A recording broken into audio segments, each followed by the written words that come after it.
Hello friends, welcome to Vedix.in। तो ये है क्रेटर लेक का सेकंड पार्ट का ब्लॉग। और पहले पार्ट में आपको मैंने बताया था कि क्रेटर लेक जो है वो दूसरे स्टेट में है, ऑरिगन में है। और हम लोग वाशिंगटन से गए थे वहाँ पे उस नेशनल पार्क में घूमने के लिए, और वहाँ जाने पे हमें 8 घंटा लग गया। तो यहाँ रोड्स बहुत ज़्यादा अच्छे हैं, इसलिए हम लोग बहुत जल्दी पहुँच गए। और स्पीड लिमिट भी यहाँ पे रहता है, जबकि वही समझ लीजिए कि इंडिया में 4-5 स्टेट हम लोग पार करके वहाँ मतलब किसी 4-5 स्टेट को आप पार करेंगे तो उस जगह पे पहुँचेंगे। वो हम लोग 8 घंटे में उस दूरी को तय कर लिए थे। तो यहाँ का जो क्रेटर लेक जो है उसका डेप्थ अगर मैं बात करूँ तो वो 590 मीटर गहरा है, ये जो क्रेटर फॉर्म हुआ था। और उतना जो डीप है, इसके कारण इसे कहा जाता है कि ये डीपेस्ट लेक है यूनाइटेड स्टेट्स का, और वर्ल्ड का भी एक डीपेस्ट लेक माना जाता है, क्योंकि ये बहुत ज़्यादा गहरा है पूरे दुनिया का। और उसका एवरेज डेप्थ अगर बताया जाए तो वो 350 मीटर है, जो कि वेस्टर्न हेमिस्फेयर का डीपेस्ट लेक माना जाता है। तो ये पूरा बहुत अच्छा इसका वाटर है। इसका विविड ब्लू कलर जो है वो बहुत ही अच्छा दिखता है, और सिर्फ ये रेन और स्नो वाटर से, स्नो के पानी से ही ये बना हुआ है ये जो लेक है। तो कहीं से यहाँ पे पानी गिरता नहीं है, जैसे कोई झरना नहीं है या फिर कोई आउटफ्लो भी नहीं है उस स्ट्रीम का।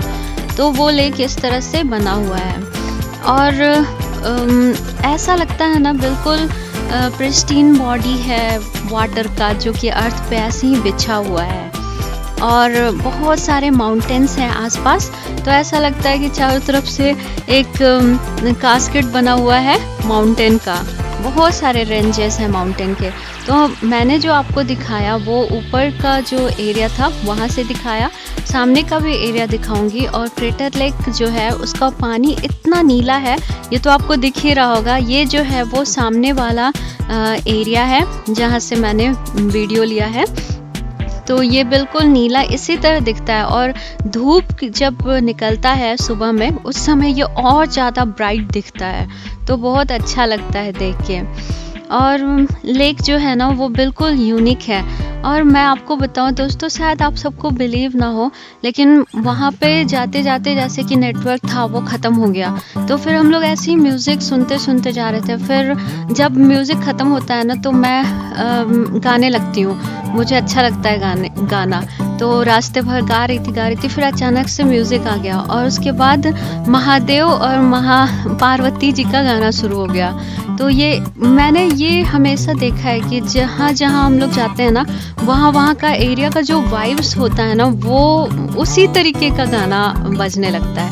तो मुझे लग रहा था कि ये जो एरिया है वहाँ पे माता काली का वाइब्स बहुत ज़्यादा था, इसलिए वहाँ पे मुझे ऐसा फील हो रहा था। और बहुत अच्छा लगा वहाँ जाके। और इतने साल पुराना है ना, अगर भारत में रहता तो कुछ न कुछ तो मुझे लगता है कि देवी स्थान जरूर होता वैसे जगह पे। लेकिन ये तो वैसे भी यहाँ के लोग तो नहीं मानते हैं, तो फिर क्या ही बोला जाए। लेकिन ऐसा मुझे लगा था। फिर वहाँ पे अगर आप जाते हैं तो कौन सा सीज़न जो है वो आपके लिए अच्छा रहेगा, तो कहा जाता है कि वहाँ पे तो किसी भी सीज़न में जा सकते हैं, लेकिन स्नोई सीज़न जो होता है ना, जो विंटर सीज़न होता है, उस समय वहाँ पे 42 फीट तक यानी कि 13 मीटर तक स्नो जो है वो पूरा भर जाता है। तो रास्ता जो है ना वो खुला नहीं रहता है। लेकिन नॉर्थ एंट्रेंस रोड जो है, जो रिम ड्राइव है, वो वहाँ का जो है वो क्लोज हो जाता है व्हील्ड व्हीकल के लिए उस मंथ में, विंटर मंथ में। और वेस्ट एंड साउथ एंट्रेंस जो है वो थोड़ा बहुत ओपन रहता है ऑटोमोबाइल्स के लिए ईयर राउंड। और उसके बाद हम लोग यहाँ पे आ गए थे। ये जो आपको दिख रहा है ये वहाँ का विजिटर सेंटर है। विजिटर सेंटर में बहुत सारे प्रोडक्ट्स और कुछ सोवेनियर्स ये सब मिलते हैं। तो अगर आपको कुछ वहाँ से रिलेटेड लेना है तो आप ले सकते हैं। बहुत खूबसूरत चीज़ें होती है, लेकिन हाँ अब इतनी ऊंचाई पे इन लोगों ने इतनी दूर ला के बनाया है तो ऑफ कोर्स महंगा तो होगा ही। तो हम लोग देखने जाते हैं और हम लोग बस फ्रिज मैग्नेट लेना प्रेफर करते हैं। अगर कोई बहुत ज़रूरी चीज़ है, जैसे कि अगर मान लीजिए कहीं बहुत ठंड है तो फिर अगर कुछ कैप वैप मिल जाता है तो हम लोग ले लेते हैं, या फिर वो जो ईयर ढकने वाला होता है उस टाइप का कुछ मिल जाता है बैंड, तो वो सब ले लेते हैं। लेकिन ज़्यादा कुछ हम लोग नहीं खरीदते हैं क्योंकि यहाँ पे बहुत महंगा होता है। और यहाँ पे जो स्टोन्स मैंने देखा है, स्पेशली स्टोन्स यहाँ पे बहुत तरह तरह के मिलते हैं, कलरफुल स्टोन्स। और यहाँ पे जैसे मैं आजकल एक बुक पढ़ रही हूँ, क्रिस्टल फॉर बिगनर्स, तो उसमें मैंने बहुत सारे स्टोन्स के बारे में पढ़ा। तो जो एक लव स्टोन होता है, पिंक वाला जो दिख रहा है वो लव स्टोन है, और ये ब्लू वाला एमेथिस्ट है। अब मुझे रियलाइज़ हो रहा है, जब मैं पढ़ी नहीं थी, मुझे नहीं नॉलेज था, तो मुझे लगता था बस ऐसे ही कुछ भी है ये, लेकिन अब देख के मुझे रियलाइज़ हो रहा है कि ये सारा। और एमेथिस्ट जो होता है, ऐसे तो आप लोगों ने आजकल सुना होगा, आजकल बहुत सारे जो यूट्यूब पे ये आते हैं लोग, एस्ट्रोलॉजर ये लोग आते हैं, या फिर टैरो कार्ड रीडर्स ये सब आते हैं, तो उन लोगों ने आपको ज़रूर बताया होगा कि ये सारे स्टोन्स जो हैं वो पॉजिटिविटी अट्रैक्ट करते हैं, मैनिफेस्टेशन अट्रैक्ट करते हैं। तो वो जो पिंक कलर का था ना, उसको लोग मून स्टोन से कहते हैं, लेकिन वो मून स्टोन नहीं है, वो एक रोज़ करके एक स्टोन होता है, वो होता है जो कि लव लाइफ के लिए बहुत अच्छा होता है। और वो जो एमेथिस्ट होता है वो मैनिफेस्टेशन के लिए अच्छा होता है। वो मैंने जो पढ़ा है वो मैं बता रही हूँ, और मुझे अगर मौका मिला पूरा पढ़ लूँगी तो आप लोगों के लिए थोड़ा थोड़ा वीडियो भी लेके आऊँगी एनसीएंट्री पे। तो एनसीएंट्री मेरा दूसरा चैनल है, उसे भी आप लोग ज़रूर सब्सक्राइब कर लीजिएगा। तो आप सबको बता दूँ कि अगर आप क्रेटर लेक जाना चाहते हैं तो वहाँ विज़िट करने से पहले आपको ना बहुत सारी चीज़ें जो है वो चेक कर लेनी चाहिए। अगर आप विंटर में जा रहे हैं, तो गर्मी में जा रहे हैं तब तो उतना ज़रूरी नहीं होता है, क्योंकि गर्मी के मौसम में भी यहाँ पे ठंडा ही होता है। देखिए हम लोग तो जैकेट ही पहन के गए थे, वो भी गर्मी का मौसम था उस समय। तो अगर आप ठंड के मौसम में जा रहे हैं तो अपना वेदर फॉरकास्ट जो है वो ज़रूर चेक कर लीजिए, और करंट पार्क कंडीशन भी चेक कर लीजिए कि रोड क्लोज़र है कि नहीं है।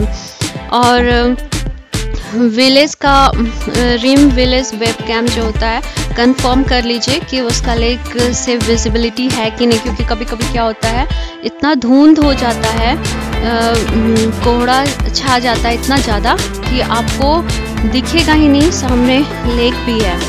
तो इस टाइप का सिचुएशन आ जाता है। वहाँ पे ना आपको बहुत सारे सपोर्ट भी मिलेंगे, जैसे कि रेंजर गाइडेड स्नो वॉक, जिसमें कि बहुत सारे लोग जो होते हैं उन लोगों के लिए ड्यूरेशन दिया जाता है, जैसे 2 घंटे में 1 to 2 माइल जाना है। और स्टार्टिंग पॉइंट जो होता है जहाँ से टूरिस्ट बिगिन करेंगे, वो एज रिक्वायरमेंट भी होता है कि एटलीस्ट 8 साल का तो होना ही चाहिए जिसे भी वहाँ जाना है। रेंजर गाइडेड स्नो सू वॉक जो होता है उसके लिए, फिर रिजर्वेशन भी होता है, एडवांस में कराना होता है, ये सब होता है। फिर रेंजर गाइडेड स्नो वॉक जो होता है क्रेटर लेक के पास भी होता है, वो भी वीकेंड्स और हॉलीडेज़ ये सब पे भी होता है। और जनरली वो होता है नवंबर टू अप्रैल तक, तो उसी समय के बीच में आप चाहें तो ये सब स्केड्यूल करा सकते हैं। और दिसंबर में 23 दिसंबर से जनवरी 3 तक ही होता है। और स्प्रिंग ब्रेक जो होता है उसमें 24 से मार्च 28 तक होता है, मार्च 24 से। तो इस तरह का वॉक होता है वो, जो कि 1 बजे से शुरू हो जाता है दिन में, और वहाँ पे 2 घंटे का है, तो 1 to 2 माइल्स में आपका बहुत अच्छा विज़िट हो जाता है। फिर वहाँ पे ना एक यूनिक ऑफ ट्रेल एडवेंचर भी है, तो जहाँ पे लोग जाके बहुत कुछ देखते हैं, पूरा एक्सप्लोर करते हैं। लेकिन यहाँ पे ना मैंने देखा है, जहाँ भी जाइए वहाँ पे आपको बहुत वॉक करना पड़ता है, तो थोड़ा अपना शूज़ का कंडीशन ये सब देख के आना चाहिए, और पैर का भी कंडीशन सही हो तो ही। वीडियो में मैं तो घुमा ही रही हूँ। और पोस्ट अगर पढ़ना है आपको तो वेदिक्स.in पे जाइए, तो फ्रेंड्स मिलते हैं अगले वीडियो में, और हमारे चैनल को सब्सक्राइब करना मत भूलिएगा। Thank you friends.